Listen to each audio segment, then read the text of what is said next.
There comes a moment that almost no one notices, not because it is hidden, but because nothing dramatic happens. No door slams, no goodbye is spoken, no final argument tears the world apart. The ending arrives quietly. It slips into your life without asking permission. One ordinary morning, you wake up and realize you are no longer searching, not for approval, not for explanations, not for someone to finally look at you and say, I understand you. For years, you believed that was all you wanted, someone who could see beneath the carefully arranged words, someone who would recognize the silence behind your smile, someone who wouldn't confuse your calm with the absence of storms. You spent entire seasons translating yourself into languages other people could understand. You softened your truths, you simplified your thoughts. You removed the sharp edges from your personality because people seemed more comfortable holding smooth things. Every conversation became another negotiation between honesty and acceptance. You learned which parts of yourself made people uncomfortable, so you hid them, not because you were ashamed, but because explaining yourself over and over became exhausting. Eventually, you stopped expecting anyone to understand. But even then, a small part of you kept hoping. Hope is strange. It survives places logic abandoned years ago. Even after disappointment becomes routine, hope keeps whispering, maybe the next person will see me. Maybe this time will be different. So you continued, you met people, you listened, you cared. You offered pieces of yourself carefully, always measuring how much was safe to reveal. Some admired your intelligence. Some admired your discipline. Some admired your confidence. But very few noticed the loneliness hiding underneath all of it. People often mistake composure for completeness. They assume calm people don't need comfort. They assume quiet people have nothing left to say. They assume independent people don't get lonely. Nothing could be further from the truth. Some of the loneliest people are the ones who learned never to ask for company. Some of the deepest hearts belong to people who stopped expecting to be understood. Long ago, the world celebrates visibility. But there is another kind of existence, invisible understanding, the kind that never announces itself, the kind that doesn't arrive through grand declarations. It arrives through recognition. Recognition is different from attention. Attention says, I notice you. Recognition says, I know this place because I've lived here too.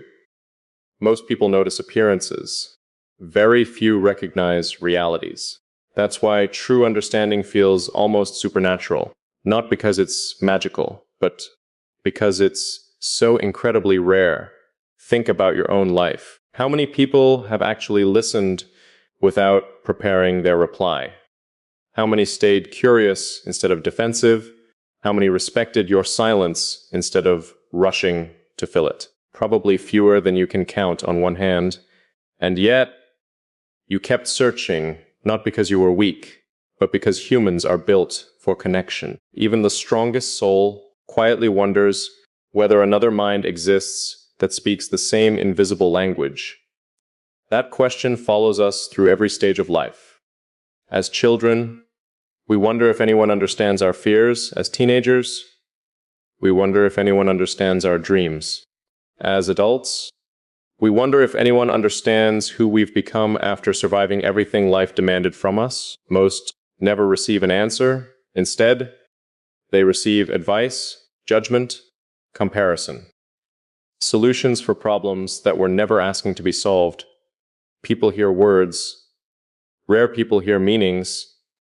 There is a difference. A sentence can be understood without the person ever being understood. That realization changes everything, because eventually you become tired, not physically, emotionally, tired of translating, tired of shrinking, tired of rehearsing vulnerability only to watch it misunderstood again. So one day, without making any announcement, you stop searching, not because you've become cynical, not because you've lost hope, but because something inside you finally understands this truth. Being understood cannot be forced. It cannot be negotiated. It cannot be earned through perfect communication. Real understanding happens before explanation. It happens when two people recognize patterns neither of them created, like strangers finishing each other's unfinished thoughts. Like silence becoming conversation, like presence becoming language. That kind of connection refuses to be manufactured. It either exists or it doesn't. For a long time, AB believed my responsibility was to become easier to understand. Now I know that was never my responsibility. Some people will misunderstand you even after you've explained everything perfectly. Others will understand you without asking a single question. The difference has nothing to do with intelligence. It has everything to do with awareness. Awareness cannot be taught in a single conversation. It is earned through years of confronting yourself. Most people spend their lives studying the world. Very few spend enough time studying themselves, and people who never enter their own darkness rarely recognize someone else's. That's why depth often feels lonely. Not because deep people are better, but because fewer people speak that language fluently. For years, AB mistook loneliness for evidence that something was wrong with me. Now I wonder if loneliness was simply the price of refusing to become someone easier to consume. Perhaps not everyone is meant to understand you. Perhaps your life isn't asking you to be universally accepted. Perhaps your only responsibility is to remain honest enough that the right people recognize you naturally. Recognition never requires performance. It requires presence. That was the lesson I spent years avoiding. And once I finally accepted it, everything changed, not all at once, quietly. The search ended, not because I found someone, but because I finally stopped abandoning myself in the hope that someone else might stay. There is a strange kind of loneliness that has nothing to do with being alone. It exists in crowded rooms. It exists in long conversations. It exists inside relationships that look healthy from the outside. It is the loneliness of being witnessed, never truly seen. For years, I confused attention with understanding. People listened to my stories. They laughed at the right moments. They remembered details about my life. Some even told me they knew me better than anyone else. But knowing facts about a person is not the same as knowing the person. You can memorize someone's favorite color and still never understand why silence became their safest place. You can know every milestone of their life and completely miss the invisible battles that shaped them. We live in a world obsessed with information. Profiles, biographies, personality types. People collect descriptions of one another and mistake them for intimacy. But intimacy has never been built on information. It is built on perception. Perception asks a different question. Not, what happened to you? But, who did those experiences quietly turn you into? That answer never fits inside a conversation. It reveals itself over time, in hesitation, in restraint, in the way someone chooses their words, in the things they refuse to say. The deepest parts of a person almost never introduce themselves. They wait, not because they enjoy hiding, but because they have learned how expensive visibility can be. Every person who has ever been deeply misunderstood eventually develops a private language. Not made of words, but of caution. They begin measuring every interaction. How much honesty is safe?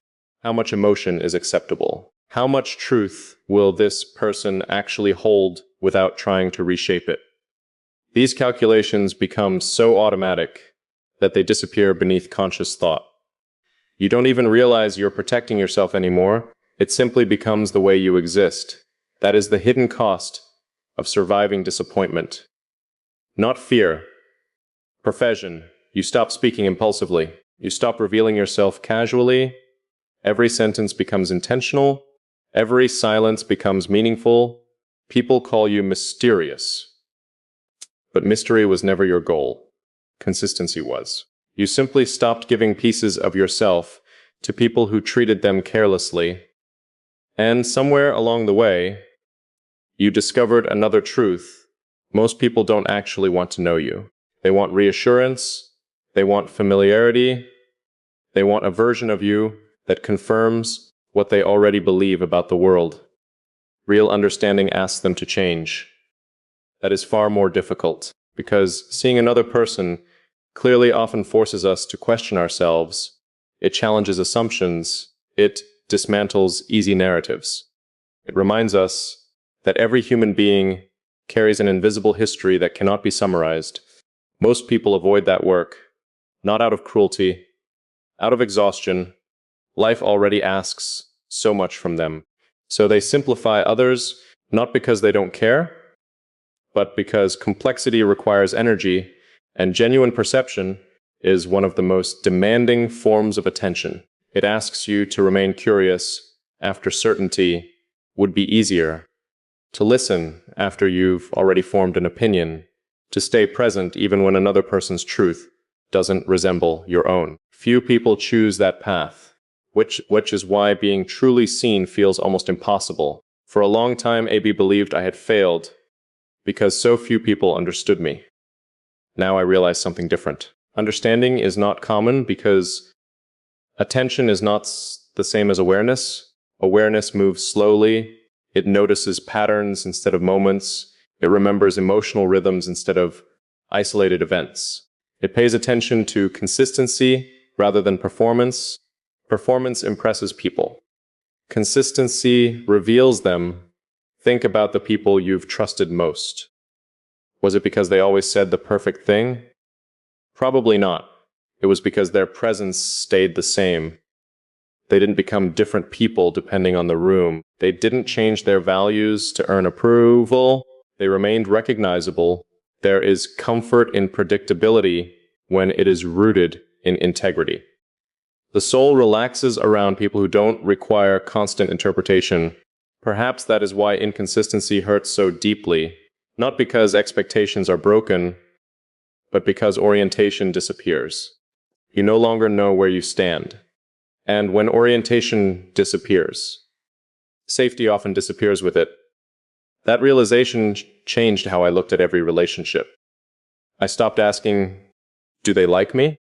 Instead, I began asking, can I remain fully myself around them? Those questions rarely have the same answer. Many people enjoy the version of you that asks for little, the version that apologizes for taking up space, the version that keeps difficult thoughts hidden, the version that smiles before speaking uncomfortable truths. But very few remain when you stop editing yourself. That isn't rejection, it is revelation. Not everyone is compatible with the person you become once you stop performing.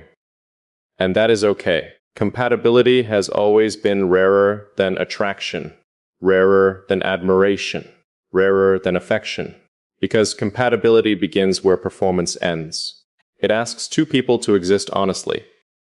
Without demanding that honesty become smaller, that kind of relationship cannot be rushed. It grows in quiet moments, shared silences, unforced conversations. The absence of explanation. You begin to notice something remarkable. The safest people are rarely the loudest.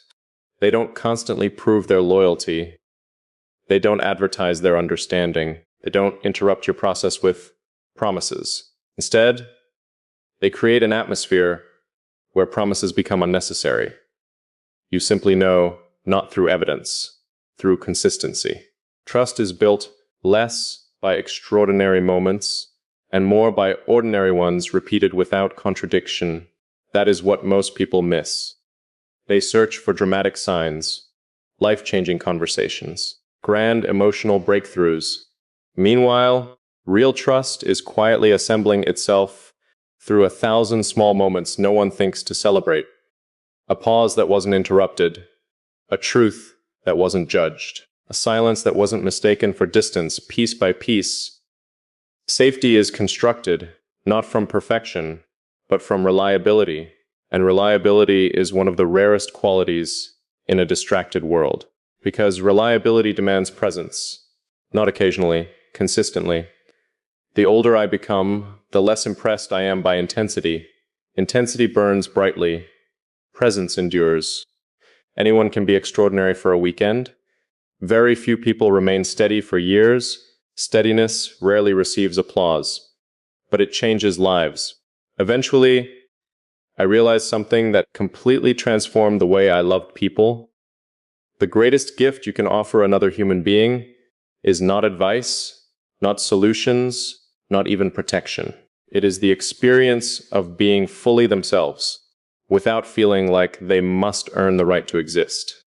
That kind of acceptance is unforgettable, because most people spend their entire lives negotiating for it, and perhaps that is why the search finally ended. Not because I discovered perfect people, not because misunderstanding disappeared, but because I finally understood that the people who truly see you never ask you to become easier to see. They simply stay long enough to learn the language you were never able to explain. There comes a point in every honest life when you can no longer blame the world for the masks you continue to wear. At first, those masks were necessary. They protected you, they gave you time. They helped you survive conversations that demanded pieces of you you weren't ready to give. They allowed you to walk through places where authenticity felt dangerous. There is no shame in that. Survival has never been the enemy. The problem begins when survival becomes identity, when the version of yourself you created to endure pain quietly replaces the person who existed before the pain arrived. Most people never notice when that happens. The transition is almost invisible. You stop saying what you think because peace feels easier. You stop asking for what you need because disappointment feels familiar. You stop showing excitement because you've learned how quickly enthusiasm can be dismissed. Little by little, you become efficient at disappearing, not physically, emotionally. The strange thing is that the world often rewards this version of you. People call you mature, calm, easy to be around, reliable. What they rarely understand is how much of that reliability is built on self-erasure. You became predictable because unpredictability once cost you too much. You became agreeable because disagreement once threatened your sense of belonging. You became quiet because silence felt safer than being misunderstood again. And after enough years, you forget which parts of you are genuine and which parts were simply strategies. That realization arrived slowly for me, not during a crisis, not after some dramatic ending. It arrived in ordinary moments, a laugh that didn't sound like mine, a smile that appeared before I actually felt happiness, an apology for something that required no apology. I began noticing how often I was managing other people's comfort before acknowledging my own reality. That discovery was uncomfortable because it forced me to ask a question I had avoided for years. Who am I when I stop performing the version of myself that kept everyone else comfortable? The answer did not arrive immediately. It couldn't. The truth rarely introduces itself loudly. It waits. It watches. It asks whether you're finally ready to hear it without arguing back. For a long time, AB believed authenticity meant saying everything I felt. Now, I understand something different. Authenticity is not saying everything. It is refusing to become someone else simply because the truth makes other people uncomfortable. There is power in restraint, but there is also danger when restraint becomes permanent. Eventually, your silence no longer protects your peace, it protects everyone else's illusion. And illusions are expensive. They ask you to betray yourself in small, almost invisible ways. Not once, but every single day, a little less honesty, a little less curiosity, a little less intensity. Until one morning you wake up and realize the life you've carefully built no longer feels like it belongs to you. That moment is frightening. Not because everything falls apart, because nothing does. Your routines remain, Your responsibilities remain. The people around you remain. Only one thing changes. You finally see the distance between who you are and who you've been pretending to be. Once you see that distance, you cannot unsee it. That is where real transformation begins. Not with confidence, not with motivation, with honesty. Honesty that no audience will applaud. Honesty that happens in empty rooms. The kind that whispers, "I'm tired of negotiating with my own existence." From that day forward, Abe stopped asking myself how to become more acceptable. I started asking a different question. What part of me keeps asking for permission to exist? Every answer led me deeper. Every layer I removed revealed another habit built on fear instead of truth. Fear of rejection, fear of being too much, fear of being impossible to understand. But fear is persuasive. It speaks with the voice of certainty. It convinces you that shrinking is wisdom, that invisibility is safety, that loneliness is the price of authenticity. It took me years to realize something fear never tells you. The people meant for your life cannot recognize a version of you that isn't real. Every mask that protects you also hides you. Every performance that earns acceptance risks losing the very connection you hope to find, because people cannot love what they never truly meet. That thought changed me. Not overnight, slowly, patiently. I began speaking a little more honestly, remaining silent a little less often, allowing my thoughts to exist without immediately editing them into something easier to receive. Some people became uncomfortable. Others quietly disappeared. For a moment, A.B. wondered if I had made a mistake. Then something unexpected happened.